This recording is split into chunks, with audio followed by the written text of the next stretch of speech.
Finalmente, depois de tantos anos desenhando e planejando um dia fazer mangás, eu decidi fazer o meu primeiro mangá. E o processo de criação dele pode ser dividido em duas etapas. Vem comigo.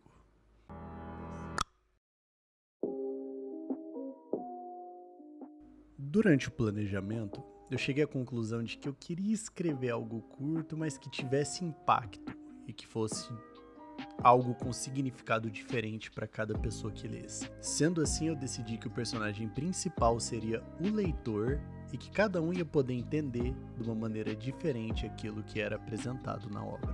Precisava ser algo curto e dinâmico, muito breve e que não puxasse para o lado da comédia, porque acaba ficando muito fácil fazer uma piada, uma situação engraçada ali que seja curta, e eu queria algo mais desafiador, assim, algo um pouco diferente, mas infelizmente na arte em si, eu não podia me desafiar tanto porque eu precisava cumprir um certo prazo que era de 7 dias, né, uma semana para eu terminar. Então o desafio tinha que ser na maneira que era escrita em si. E foi muito tempo pensando em como que ia funcionar cada cena, porque eu queria incluir tudo que eu pensei no mangá, eu pensei muito durante o trabalho lá, eu ficava trabalhando e como o meu trabalho era mais braçal do que de pensar, de focar em algo em si, eu podia ficar fantasiando com a minha história e tudo mais. E depois de pensar em todas as cenas que eu queria incluir, de tudo que eu queria colocar no mangá, eu vi que 5 páginas não dava, então eu decidi colocar 6 para caber tudo que eu tinha idealizado.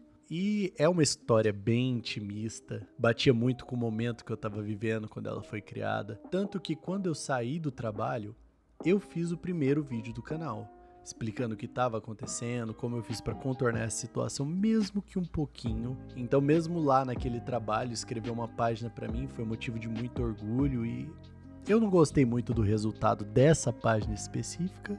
Se a história batia comigo, que sou uma pessoa normal, eu imaginei que serviria para muita gente. Muita gente que talvez tem talento e queria estar fazendo outra coisa, mas por conta da situação, muitas vezes pela maneira de pensar, ela simplesmente não consegue alcançar aquilo que ela deseja.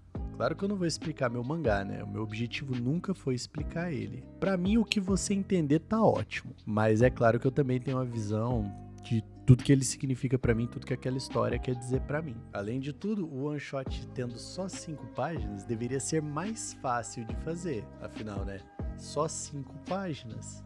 Só que o pior é que não é. Se você parar pra pensar no desafio, você tem que fazer 5 páginas terem o peso de 50. Você tem que escrever 10 páginas em cada página. E ainda por cima, eu quis escrever essa história em 3 lugares diferentes. Então eu acabei dificultando a minha vida nessa área, pra ficar mais fácil em outras. Eu sei que a história é clichê, ela é, mas eu gosto do resultado. Esse mangá é meu bebezinho e eu gostei dele.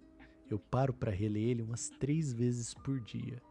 E eu aprendi a dar risada dos erros que ele tem, e eu sei que tem. E eu acredito que tudo seja porque a minha mentalidade mudou. E cada vez que eu folio as páginas dele, vejo a evolução da arte, da estrutura, eu fico feliz.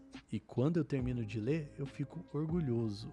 E isso me motiva muito a aumentar o meu currículo e ter cada vez mais obras, não para finalizar elas, mas para poder olhar para as páginas e pensar: olha, fui eu que fiz isso.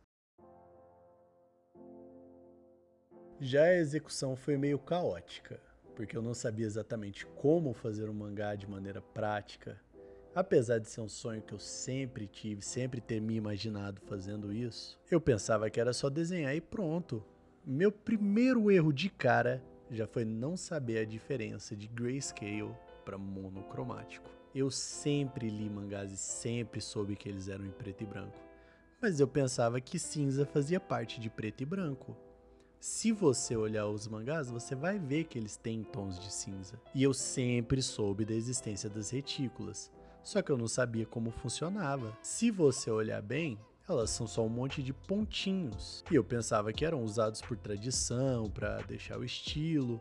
E aí, quando eu abri o meu Clip Studio e coloquei no monocromático, o cinza não saía. Eu troquei para grayscale e continuei. Tinha referência na minha mente de mangás e one-shots que tinham partes em cinza, mas só durante a construção do mangá que eu fui reparando no que estava errado. Não estava passando a vibe que eu queria. E você pode me chamar de burro se quiser, mas foi na 5ª página que eu fui entender de verdade que o cinza era um monte de pontinho preto, que quando chegavam uma certa distância um do outro, um certo tamanho, eles dão a impressão de que são cinza. Meu mundo mudou depois que eu percebi isso. E foi assistindo uma live traduzida do mangá japonês que eu fui confirmar a minha suspeita. Eu só não queria colocar as retículas antes por puro amadorismo, nem eu sei explicar. Mas depois que eu usei, é muito bom usar isso. Mas como eu queria terminar o mangá no prazo,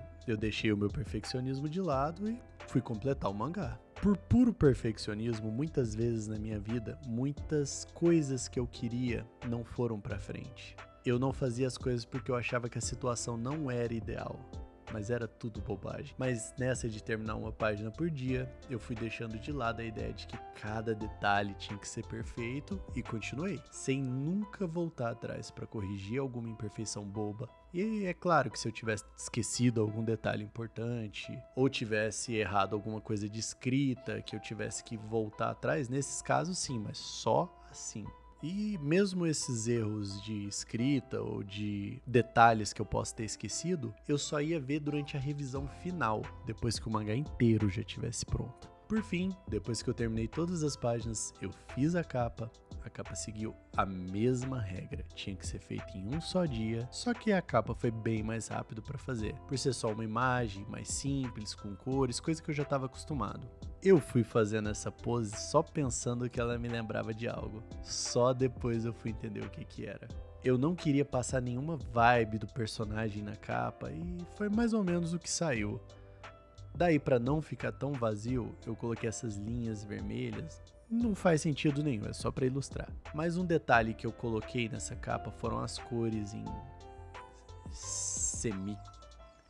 CMYK. Porque eu ouvi num vídeo que as máquinas têm dificuldade para imprimir em RGB e como eu sei que eu não vou imprimir nem nada, mas eu queria chegar o mais perto possível da criação do mangá verdadeiro, incluindo as linhas de corte, coisa que eu ainda tô aprendendo. Então é bem provável que nos próximos mangás vão continuar tendo esse tipo de erro, mas o meu objetivo é sempre ir corrigindo e melhorando à medida que eu for criando. Mas por fim é isso, meu mangá tá pronto, eu postei lá no Flipthrough, então eu vou deixar o link aqui na descrição se você quiser ler. E eu postei no Flipthrough porque foi o primeiro site que me veio à mente, eu nem sei onde que eu posso postar, mas se você quiser ir lá dar uma olhada e curtir, pô, deixa um comentário aí, fala o que você achou, o que eu posso melhorar, o que você acha que teria sido uma ideia melhor. Deixa aí, escreve alguma coisa. Por enquanto é isso e espero que você tenha curtido. Até a próxima. Falou!